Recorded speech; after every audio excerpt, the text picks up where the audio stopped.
Modern history से संबंधित previous years question देख लेते हैं, जो कि किसी भी PCS, UP PCS, Bihar PCS, Uttarakhand PCS एवं अन्य पीसीएस में काफ़ी क्वेश्चन पहले ही पूछे जा चुके हैं, या फिर आगे भी किसी भी पीसीएस एग्जाम्स में पूछे जा सकते हैं, या फिर जनरल कंपटीशन में भी जो आस्ट क्वेश्चन होते हैं स्टेट पीसीएस का, वो पूछे जाते हैं। तो ये जनरल कंपटीशन जैसे railway, Bihar, SSC, graduate level, inter level, इन सभी के लिए काफ़ी उपयोगी रहेगा, और पीसीएस के लिए भी आगे आने वाले एग्ज़ाम के लिए उपयोगी रहेगा। तो चलिए देखते हैं क्वेश्चन सीरीज। निम्नलिखित में से किसने ऑल इंडिया मुस्लिम लीग की स्थापना की थी? तो ऑल इंडिया मुस्लिम लीग की स्थापना किसने की थी? तो नवाब सलीमुल्लाह खान ने की थी। डी आंसर हो जाएगा, नवाब सलीमुल्लाह खान ने की थी। देखते हैं इसका एक्सप्लेनेशन। अक्टूबर 1906 में आगा खां के नेतृत्व में मुस्लिमों के शिमला प्रतिनिधिमंडल ने एक ऐसी केंद्रीय मुस्लिम सभा बनाने का विचार किया जिसका उद्देश्य मुसलमानों के हितों का संरक्षण हो। इसी विचारण के अनुरूप ढाका में संपन्न अखिल भारतीय मुस्लिम शैक्षिक सम्मेलन all India Mohammedan education conference के दौरान दिसंबर 1906 में इस सम्मेलन के स्वागत समिति के अध्यक्ष तथा राजनीतिक बैठकों के संयोजक ढाका के नवाब सलीमुल्लाह खान ने अखिल भारतीय मुस्लिम लीग के गठन का प्रस्ताव किया। 56 सदस्यीय अस्थायी समिति का चयन किया गया और मोहसिन उल मुल्क तथा वकार उल मुल्क को संयुक्त रूप से संगठन का सचिव नियुक्त किया गया। लखनऊ में मुस्लिम लीग का मुख्यालय बनाया गया और आगा खां इसके प्रथम अध्यक्ष बनाए गए। विकल्प में इन तीनों नामों के रहने या इनमें से कोई दो नाम के रहने पर संस्थापक के रूप में चयन का वरीयता क्रम इस प्रकार होगा। अगर इन तीनों का नाम हो तो पहले अध्यक्ष सलीमुल्लाह खान ने, और फिर अगर इसके बाद आगा खान और मोहसिन उल मुल्क। अगर इन तीनों का नाम हो तो सबसे पहले सलीमुल्लाह खान को रखेंगे। ठीक है। प्रस्तुत प्रश्न में चूंकि दो नाम दिए गए हैं, अतः सलीमुल्लाह खान को प्रथम वरीयता देते हुए संस्थापक के रूप में चुना जाएगा। सलीमुल्लाह खान पहले संस्थापक अध्यक्ष थे। मुस्लिम लीग के संस्थापक कौन थे? तो नवाब सलीमुल्लाह खान थे मुस्लिम लीग के संस्थापक अध्यक्ष। ठीक है। 1906 में मुस्लिम लीग की स्थापना हुई थी। 1906 में मुस्लिम लीग की स्थापना कहाँ हुई थी? तो ढाका में, डी। ठीक है, ढाका में। अखिल भारतीय मुस्लिम लीग की स्थापना किस वर्ष हुई थी? तो अखिल भारतीय मुस्लिम लीग की स्थापना कब हुई थी? 1906 में। डी हो जाएगा आंसर। ठीक है, डी 1906 में। मुस्लिम लीग का प्रथम अध्यक्ष कौन था? तो मुस्लिम लीग का प्रथम अध्यक्ष आगा खान। यहाँ पे सलीमुल्लाह खान का नाम नहीं है, इसलिए आगा खान मुस्लिम लीग का प्रथम अध्यक्ष हो जाएंगे। ठीक है। 1907 में मुस्लिम लीग का वार्षिक अधिवेशन कहाँ हुआ था? 1907 में मुस्लिम लीग का वार्षिक अधिवेशन कराची, बी, कराची में हुआ था। बी आंसर हो जाएगा।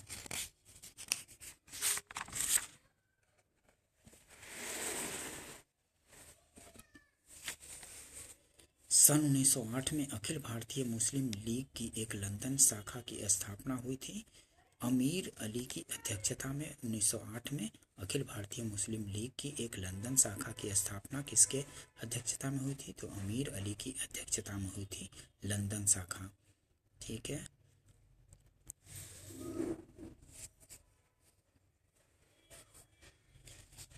निम्नलिखित वक्तव्यों पर विचार कीजिए। लीग ने कांग्रेस के मुस्लिम जनता के साथ मिलकर उद्देश्य पूर्ति में लगाने के अधिकार को मानने से मना कर दिया। बी है कारण। कथन ए, लीग ने कांग्रेस के मुस्लिम जनता के साथ मिलकर उद्देश्य पूर्ति में लगाने के अधिकार को मानने से मना कर दिया, और कारण है वैसा अधिकार अकेली मुस्लिम लीग का ही था। तो आंसर क्या हो जाएगा? सी, ए सही परंतु आर गलत हो जाएगा। ठीक है।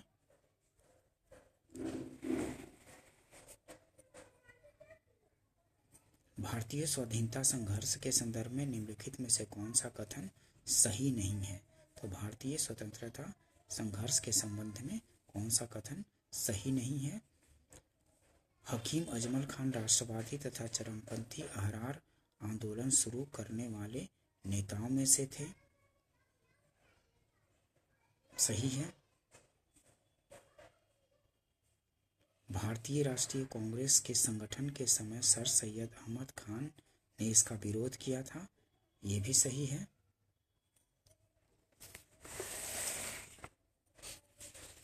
उन्नीस सौ 6 में गठित अखिल भारतीय मुस्लिम लीग ने बंगाल के विभाजन और अलग निर्वाचक समूह बनाए जाने का प्रबल विरोध किया। 1906 में गठित अखिल भारतीय मुस्लिम लीग ने बंगाल के विभाजन और अलग निर्वाचक समूह बनाए जाने का प्रबल विरोध किया था। ये गलत हो जाएगा, यही गलत हो जाएगा। 1906 में गठित अखिल भारतीय मुस्लिम लीग ने बंगाल के विभाजन और अलग निर्वाचक समूह बनाए जाने का प्रबल विरोध किया था। ये गलत हो जाएगा, सी आंसर हो जाएगा। मौलाना बरकतुल्ला और मौलाना अब्दुल्ला सिंधी काबुल में भारत की अंतःकालीन सरकार का गठन करने वालों में से थे। ये सही है, सी आंसर हो जाएगा। 1906 में मिंटो से शिमला में मिले मुसलमानों के शिष्टमंडल ने प्रार्थना की थी। क्या प्रार्थना की थी? 1906 में मिंटो से शिमला में मिले मुसलमानों के शिष्टमंडल ने प्रार्थना की थी मुसलमानों के लिए पृथक निर्वाचक वर्ग बनाने के लिए। ठीक है, ये आंसर हो जाएगा। मुसलमानों के लिए पृथक निर्वाचक वर्ग बनाने के लिए प्रार्थना की थी शिमला में मुसलमानों के शिष्टमंडल ने।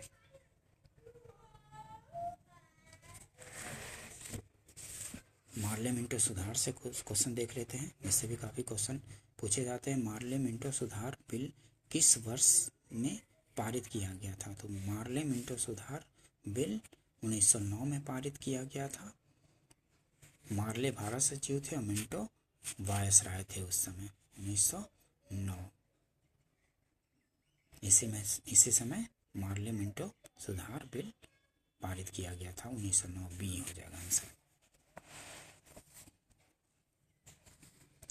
1909 के इंडियन काउंसिल एक्ट के किस बात की व्यवस्था की गई थी? 1909 के इंडियन काउंसिल एक्ट में किस बात की व्यवस्था की गई थी?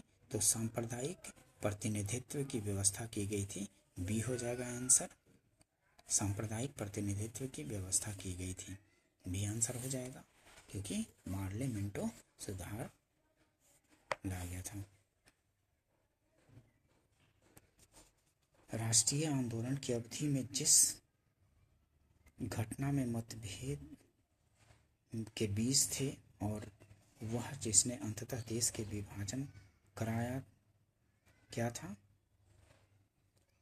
राष्ट्रीय आंदोलन की अवधि में जिस घटना में मतभेद के बीच थे और वह जिसने अंततः देश का विभाजन कराया, क्या था? तो वर्ष 1906 में मुस्लिम लीग की स्थापना, वर्ष 1905 में बंगाल का विभाजन,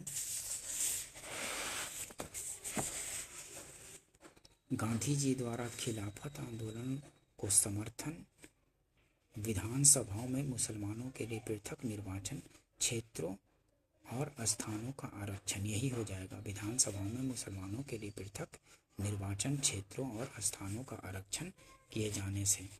डी, इसी की वजह से फिर देश में विभाजन, राष्ट्रीय आंदोलन की अवधि में जिस घटना में मतभेद के बीच थे और अंततः देश का विभाजन कराया, तो किसने? डी हो जाएगा आंसर।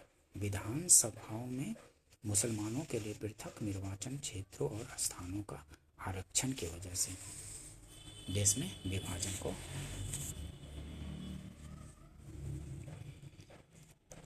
दिल्ली दरबार और राजधानी परिवर्तन से क्वेश्चन देख लेते हैं। ब्रिटिश काल में दिल्ली के पहले भारत की राजधानी कहाँ थी? तो कलकत्ता पहले राजधानी थी। ब्रिटिश काल में दिल्ली के पहले भारत की राजधानी कलकत्ता थी। ठीक है, ब्रिटिश काल में दिल्ली से पहले भारत की राजधानी कलकत्ता थी। ब्रिटेन के राजा जॉर्ज पंचम के भारत आगमन 12 दिसंबर 1911 के समय बंगाल विभाजन रद्द कर भारत की राजधानी कलकत्ता से दिल्ली स्थानांतरित करने की घोषणा की गई। लॉर्ड हार्डिंग द्वितीय के कार्यकाल में यह कलकत्ता से दिल्ली स्थानांतरित हुई। 1 अप्रैल 1912 को दिल्ली राजधानी बनाई गई। 1 अप्रैल 1912 से दिल्ली को राजधानी बनाया गया। इससे पहले कहाँ था? तो कलकत्ता था राजधानी ब्रिटिश काल में। ठीक है, 1911 में बंगाल विभाजन को भी रद्द घोषित कर दिया गया था।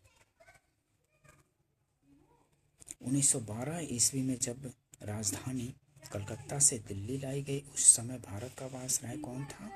तो लॉर्ड हार्डिंग जिस समय कलकत्ता से दिल्ली लाई गई थी 1912 में, राजधानी को लॉर्ड हार्डिंग द्वितीय यहाँ का वायसराय था भारत का। डी हो जाएगा आंसर।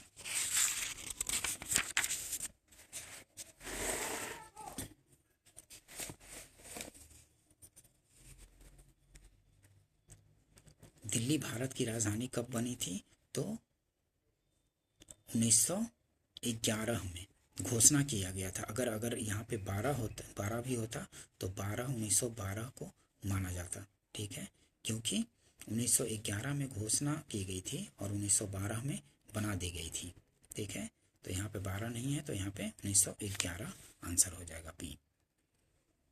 उल्लेखनीय है कि दिल्ली को राजधानी बनाने की घोषणा 1911 में की गई थी, जबकि कलकत्ता से दिल्ली उसका स्थानांतरण 1912 में हुआ था।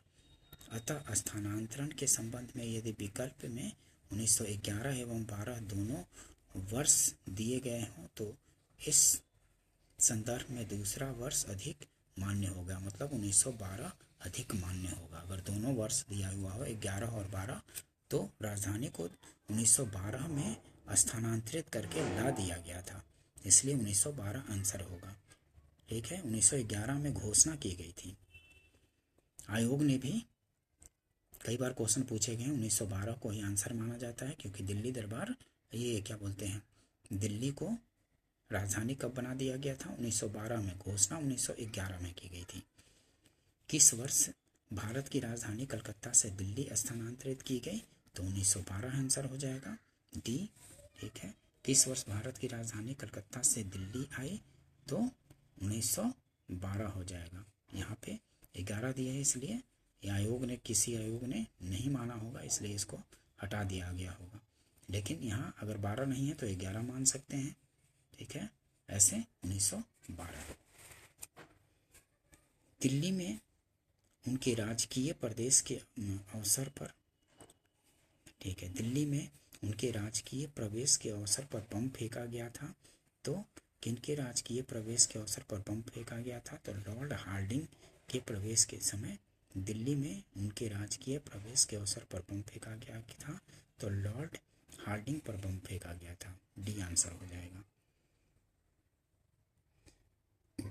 ब्रिटिश शासन के दौरान बिहार को एक अलग प्रांत का दर्जा किस वर्ष प्राप्त हुआ था?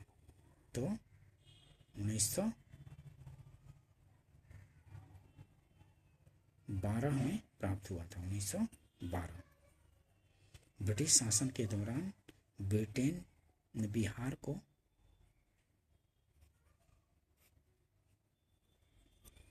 ब्रिटिश शासन के दौरान बिहार को एक अलग प्रांत का दर्जा किस वर्ष प्राप्त हुआ? तो 1912, 1912 को।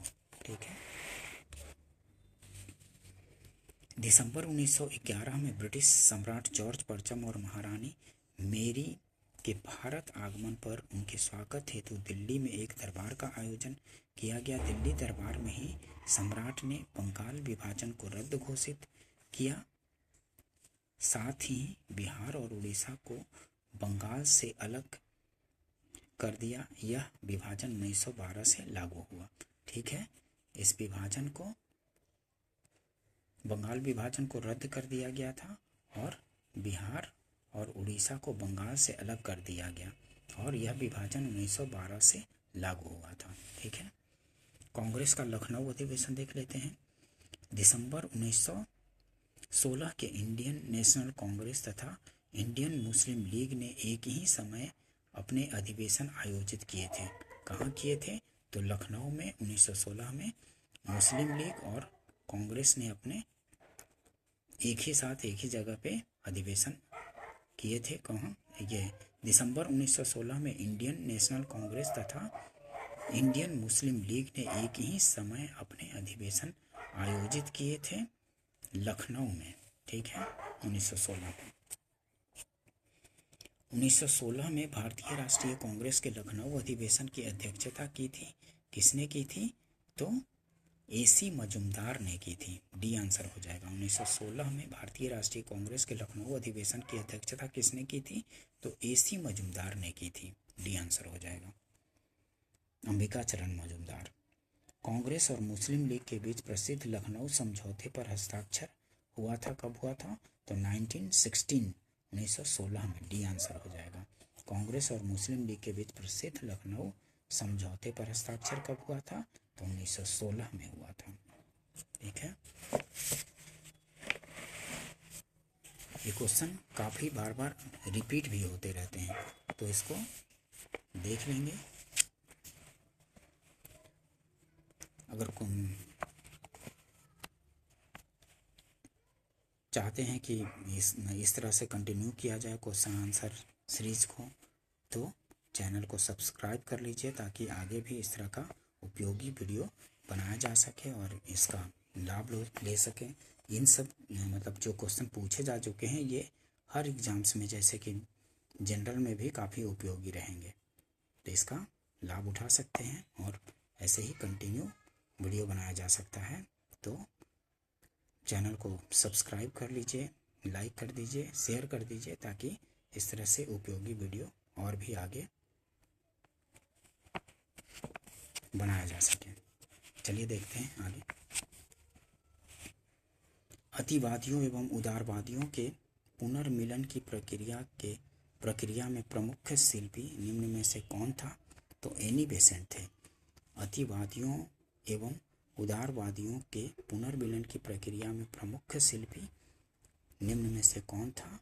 तो एनी बेसेंट थे।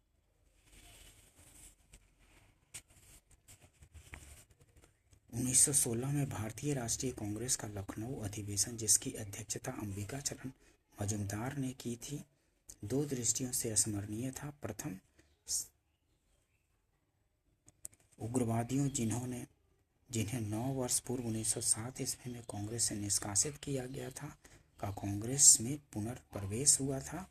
और द्वितीय, कांग्रेस और मुस्लिम लीग के मध्य समझौता हुआ था। अतिवादियों एवं उदारवादियों के पुनर्मिलन की प्रक्रिया में एनी बेसेंट और तिलक ने महती भूमिका निभाई, जबकि मोहम्मद अली जिन्ना और तिलक कांग्रेस लीग समझौते के मुख्य शिल्पी थे। कांग्रेस और लीग के समझौते के मुख्य शिल्पी कौन थे? तो मोहम्मद अली जिन्ना और बाल गंगाधर तिलक। और अतिवादियों और उदारवादियों के पुनर्मिलन के मुख्य प्रक्रिया किसने की थी? तो एनी बेसेंट और तिलक ने। तो यहाँ पे तिलक का नाम नहीं है, तो एनी बेसेंट आंसर हो जाएगा। ये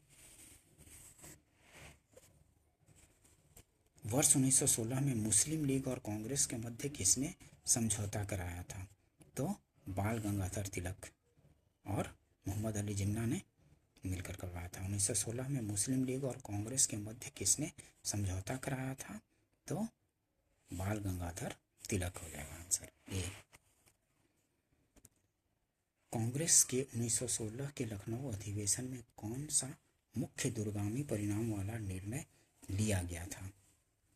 तो मुख्य दूरगामी परिणाम वाला निर्णय क्या था? तो मुस्लिम लीग की पृथक निर्वाचन क्षेत्र की मांग स्वीकार की गई थी। यही ए आंसर हो जाएगा। कांग्रेस के 1916 के लखनऊ अधिवेशन में कौन सा मुख्य दूरगामी परिणाम वाला निर्णय लिया गया था? मुस्लिम लीग की पृथक निर्वाचन क्षेत्र की मांग स्वीकार की गई थी। यही ए आंसर हो जाएगा। यही आगे चल कर के देश के विभाजन में मुख्य भूमिका निभाया था, इस वजह से यही दूरगामी वाला हो गया ए आंसर। इसी की वजह से देश का फिर आगे चल कर के विभाजन हुआ। कांग्रेस ने प्रथम बार मुस्लिम समुदाय के लिए पृथक निर्वाचन प्रणाली स्वीकार की, वह वर्ष कौन था? तो 1916 में ही कांग्रेस ने प्रथम बार मुस्लिम समुदाय के लिए पृथक निर्वाचन प्रणाली स्वीकार की, वह वर्ष कौन सा था? 1916 ही था, बी आंसर हो जाएगा। इंडियन नेशनल कांग्रेस और मुस्लिम लीग के बीच मतैक्य का काल निम्न में से कौन प्रदर्शित करता है? तो इंडियन नेशनल कांग्रेस और मुस्लिम लीग के बीच मतैक्य का काल कौन था? तो 1916 से 22 का काल मतैक्य का काल था, बी आंसर हो जाएगा। 1916 से 22, बी आंसर हो जाएगा। निम्नलिखित में से कौन 1916 के लखनऊ के कांग्रेस अधिवेशन के विषय में असत्य है? तो इनमें से असत्य कौन सा है? अंबिका चरण मजूमदार ने इसकी अध्यक्षता नहीं की थी, यही असत्य हो जाएगा, क्योंकि अंबिका चरण मजूमदार ने ही लखनऊ अधिवेशन 1916 की अध्यक्षता की थी। यही आंसर हो जाएगा, क्योंकि ये गलत है। ठीक है, इस अधिवेशन में उदारवादियों और उग्रवादियों के बीच पुनः मेल स्थापित हो गया था, ये सही है, जो कि 1907 में सूरत में विभाजित हो गए थे। उदारवादी और उग्रवादी अलग अलग हुए थे, वो अब इसमें पुनर्मिलन हो गया था। महात्मा गांधी पहली बार चंपारण के किसानों की समस्याओं से अवगत कराए गए। हाँ, यही राजकुमार शुक्ला 1916 के लखनऊ अधिवेशन में चंपारण के नील के किसानों से की समस्याओं से अवगत करवाया गया था महात्मा गांधी को। ठीक है, ये सही है, तो ए आंसर हो जाएगा, ये असत्य हो जाएगा, क्योंकि अंबिका चरण मजूमदार ने इसकी अध्यक्षता की थी।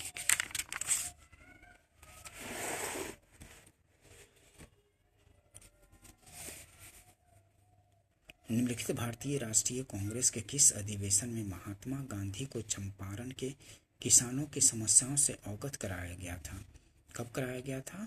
तो लखनऊ अधिवेशन 1916 में किसने करवाया था? तो राजकुमार शुक्ला ने चंपारण के किसानों की समस्याओं से अवगत करवाया था महात्मा गांधी को, लखनऊ अधिवेशन 1916 में। होम रूल लीग से संबंधित प्रश्न देख लेते हैं। होम रूल लीग आंदोलन सर्वप्रथम किसने आरंभ किया था? तो होम रूल लीग आंदोलन सर्वप्रथम एनी बेसेंट ने आरंभ किया था। ठीक है, भारत में होम रूल लीग आंदोलन सर्वप्रथम एनी बेसेंट ने प्रारंभ किया था, यद्यपि होम रूल लीग की स्थापना सर्वप्रथम अप्रैल 1916 में तिलक ने की थी। ठीक है, होम रूल लीग आंदोलन सर्वप्रथम एनी बेसेंट ने प्रारंभ किया था। ठीक है, लेकिन लीग की स्थापना सर्वप्रथम किसने की थी? तो अप्रैल 1916 में तिलक ने की थी। यहाँ ए आंसर हो जाएगा, एनी बेसेंट ने। 1915-16 में 2 होम रूल लीग आरंभ की गई थी, नेतृत्व में किनके नेतृत्व में ये आंदोलन शुरू की गई थी? होम रूल लीग आरंभ की गई थी तो तिलक और एनी बेसेंट के नेतृत्व में, तिलक और एनी बेसेंट, ये आंसर हो जाएगा। एनी बेसेंट मुख्यतः संबद्ध रही थी किससे? तो गृह शासन आंदोलन से, मतलब होम रूल लीग आंदोलन से। ठीक है, होम रूल लीग आंदोलन से, बी आंसर हो जाएगा, गृह शासन आंदोलन। प्रथम विश्व युद्ध के दौरान आंदोलन जो भारत में लोकप्रिय हुआ वह था, क्या था? तो होम रूल आंदोलन था। प्रथम विश्व युद्ध के दौरान आंदोलन जो भारत में लोकप्रिय हुआ था वह क्या था? तो होम रूल आंदोलन, जो कि एनी बेसेंट और बाल गंगाधर तिलक द्वारा 1916 में। तो प्रथम विश्व युद्ध कब हुआ था? 1914 और 18 के बीच चल रहा था प्रथम विश्व युद्ध, उसी दौरान होम रूल लीग चला था, एनी बेसेंट और बाल गंगाधर तिलक द्वारा 1916 में स्थापना की गई थी। निम्नलिखित में से किसका योगदान होम रूल लीग की स्थापना से नहीं था? तो बाल गंगाधर तिलक का था, एनी बेसेंट का था, एस सुब्रमण्यम अय्यर का था, टी.एस. अलकाट का नहीं था। डी आंसर हो जाएगा। इसका संबंध होम रूल लीग की स्थापना से नहीं था टी.एस. अलकाट का। T.S.. Olcott home rule league से नहीं बल्कि थियोसॉफिकल सोसाइटी की स्थापना से संबद्ध थे। तिलक ने अप्रैल 1916 में और एनी बेसेंट ने सितंबर 1916 में होम रूल लीग को आरंभ किया। एस. सुब्रमण्यम अय्यर भी एनी बेसेंट की होम रूल लीग की स्थापना से संबद्ध थी। ठीक है, संबद्ध थे। एस. सुब्रमण्यम अय्यर भी एनी बेसेंट की होम रूल लीग की स्थापना से संबद्ध थे। ठीक है, तो टी.एस. अलकाट किससे संबद्ध थे? वो थे थियोसॉफिकल सोसाइटी से, ना कि होम रूल लीग से। ठीक है, तो डी आंसर हो जाएगा। निम्नलिखित में से कौन होम रूल आंदोलन से नहीं जुड़ा था? तो C.R. दास, Chittaranjan Das home rule league से नहीं जुड़े थे। एस. सुब्रमण्यम अय्यर थे, एनी बेसेंट थी और बाल गंगाधर तिलक भी थे।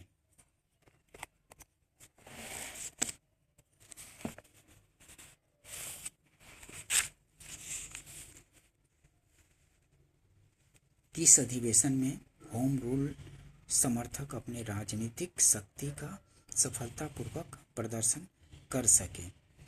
किस अधिवेशन में होम रूल समर्थक अपनी राजनीतिक शक्ति का सफलतापूर्वक प्रदर्शन कर सके? तो कांग्रेस का 1916 के लखनऊ अधिवेशन में कर सके थे। ये आंसर हो जाएगा।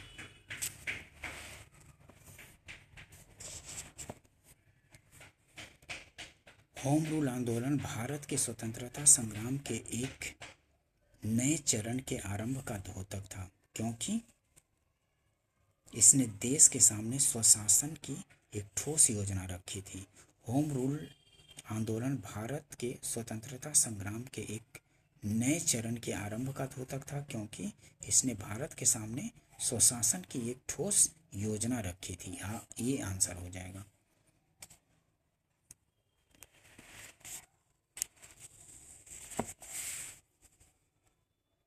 तिलक तथा एनी बेसेंट द्वारा बनाए गए होम रूल लीग को एक में मिला दिया गया था। कब मिला दिया गया था? तिलक और एनी बेसेंट द्वारा बनाए गए होम रूल लीग को एक में मिला दिया गया था। तो 1918 में 1918 में मिला दिया गया था दोनों का होम रूल लीग आंदोलन को। होम रूल लीग के संबंध में निम्नलिखित में से क्या असत्य है? होम रूल लीग आंदोलन के संबंध में क्या असत्य है? तो तिलक और एनी बेसेंट के मतभेदों के उपरांत दोनों लीग बनी रही। तिलक और बेसेंट के मतभेदों के उपरांत दोनों लीग बनी रही, ये गलत है। इन दोनों में मतभेद नहीं था। सबसे पहले इसकी योजना एनी बेसेंट ने वर्ष 1914-15 में प्रस्तुत की थी। तिलक की home rule league Maharashtra, Karnataka, Madhya Prant एवं बरार तक सीमित थी। तिलक द्वारा स्थापित होम रूल लीग अधिक शक्तिशाली थी। ये सही है, लेकिन डी गलत है, क्योंकि तिलक और एनी बेसेंट के बीच कोई मतभेद नहीं था। इनके जो अनुयायी थे उनके बीच थोड़ा बहुत मतभेद था, इनके बीच मतभेद नहीं रहा था कभी।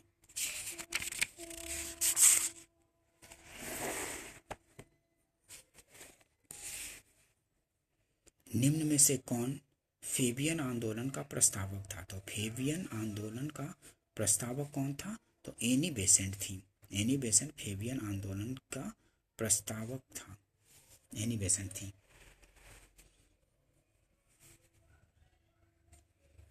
एनी बेसेंट क्या होम रूल आंदोलन प्रारंभ करने के लिए उत्तरदायी थी? सही है। थियोसॉफिकल सोसाइटी की संस्थापिका थी? ये गलत है। इंडियन नेशनल कांग्रेस की एक बार अध्यक्षा थी? ये भी सही है। 1 और 3 सही हो जाएगा। C answer. एक बार ये अध्यक्ष बनी थी 1917 में कलकत्ता अधिवेशन की। भारत की प्रथम महिला अध्यक्ष बनी थी एनी बेसेंट, और होम रूल आंदोलन प्रारंभ करने के लिए उत्तरदायी थी।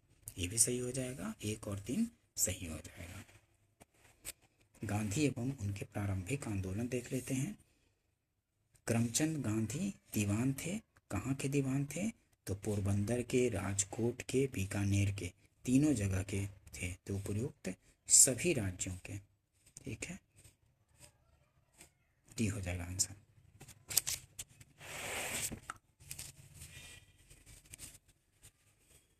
महात्मा गांधी के पदार्पण से पूर्व भारत में राष्ट्रीय आंदोलन की दिशा को निम्नलिखित में से किन अंतर्राष्ट्रीय घटनाओं ने प्रभावित किया था?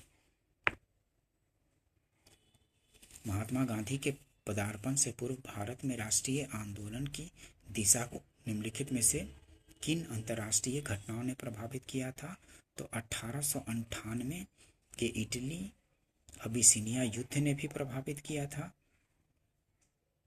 चीन के बॉक्सर आंदोलन ने भी प्रभावित किया था। चीन के बॉक्सर आंदोलन ने, आयरलैंड के क्रांतिकारी आंदोलन ने, रूस जापान के युद्ध में जापान की विजय ने भी प्रभावित किया था भारतीय राष्ट्रीय आंदोलन की दशा को। ठीक है, ये चारों आंसर हो जाएगा डी। ठीक है, चारों सही है। दक्षिण अफ्रीका में रहने की अवधि में महात्मा गांधी ने निम्न में से जिस पत्रिका का प्रकाशन किया उसका नाम क्या था? तो इंडियन ओपिनियन इनका नाम था। जो दक्षिण अफ्रीका में रहने की अवधि में महात्मा गांधी ने निम्न में से जिस पत्रिका का प्रकाशन किया था, तो किसका? इंडियन ओपिनियन का प्रकाशन किया था। फिनिक्स फॉर्म कहाँ है? फिनिक्स फॉर्म कहाँ है? तो डरबन, दक्षिण अफ्रीका में। सी आंसर हो जाएगा, डरबन, दक्षिण अफ्रीका में।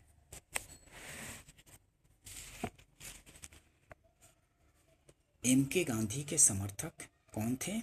तो एम के गांधी समर्थक थे, महात्मा गांधी समर्थक थे किसके? दार्शनिक अराजकतावाद के समर्थक थे। महात्मा गांधी दार्शनिक अराजकतावाद के समर्थक थे। गांधी के विचारों में आदर्शवाद की बजाय व्यवहारिक आदर्शवाद पर अत्यधिक जोर दिया गया है। मार्क्स की तरह गांधी भी राज्य को हटाने की इच्छा रखते थे तथा उन्होंने स्वयं को दार्शनिक अराजकतावादी, फिलोसफिकल अनार्किस्ट कहे जाने से गुरेज नहीं किया। उनका मानना था कि आदर्श अहिंसक राज्य की संकल्पना के तहत हर व्यक्ति में स्वशासन की भावना होगी तथा उस स्थिति में व्यक्ति पर कानूनों को लागू करने के लिए राज्य की आवश्यकता नहीं होगी। इसीलिए इनको दार्शनिक अराजकतावादी, मतलब राज्य नहीं होगा, यही इनकी वो थी उदाहरण। निम्न में से गांधी के राम राज्य के युगल सिद्धांत कौन थे? राम राज्य के युगल सिद्धांत क्या थे? तो सत्य तथा अहिंसा जो था राम राज्य के युगल सिद्धांत था, सत्य और अहिंसा। बी आंसर हो जाएगा, सत्य और अहिंसा, बी। गांधी की दृष्टि में अहिंसा का अर्थ क्या है? गांधी की दृष्टि में अहिंसा का अर्थ है सत्य की प्राप्ति का रास्ता, सत्य की प्राप्ति का रास्ता। अगर सेशन अच्छा लगता हो तो वीडियो को लाइक कर दीजिए, सब्सक्राइब कर लीजिए और लोगों को शेयर भी कर दीजिए कि ताकि मेरा भी हौसला अफजाहिर हो और इस तरह के और लाभदायक वीडियो आप लोग के लिए लाया जा सके और बेहतर परफॉर्म करने के लिए, आप बेहतर मतलब तैयारी होने के लिए आपका इस तरह के सेशन को और भी लाया जा सके, और भी सब्जेक्ट का, या फिर इस सेशन को और कंटिन्यू किया जा सके। चलिए और भी देख लेते हैं कुछ क्वेश्चन। गांधी के संदर्भ में निम्न में से कौन सा सही है? तो समाजवादियों में एक व्यक्तिवादी और समाजवादियों में एक मार्क्सवादी। ठीक है, गांधी के संदर्भ में निम्न में से कौन सा सही है? तो डी सही है, समाजवादियों में एक व्यक्तिवादी और समाजवादियों में एक मार्क्सवादी। डी आंसर सही है। गांधी की सत्याग्रह राजनीति में निम्नलिखित में से किसे सबसे अंतिम स्थान प्राप्त है? तो सबसे अंतिम स्थान हड़ताल को प्राप्त है।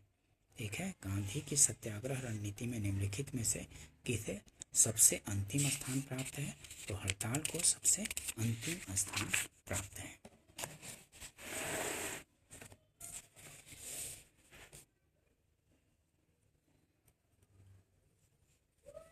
गांधी जी के सिद्धांत के अनुसार निम्न में से कौन सा एक कथन सही नहीं है? तो सत्याग्रही का उद्देश्य शत्रु को पराजित करना है, ये उद्देश्य सही नहीं है, ये आंसर हो जाएगा। सत्याग्रही का उद्देश्य शत्रु को पराजित करना है, ये सही नहीं है, ये आंसर हो जाएगा। ठीक है, मिलते हैं अब अगले सेशन में। तब तक के लिए थैंक यू। मिलते हैं नेक्स्ट सेशन में।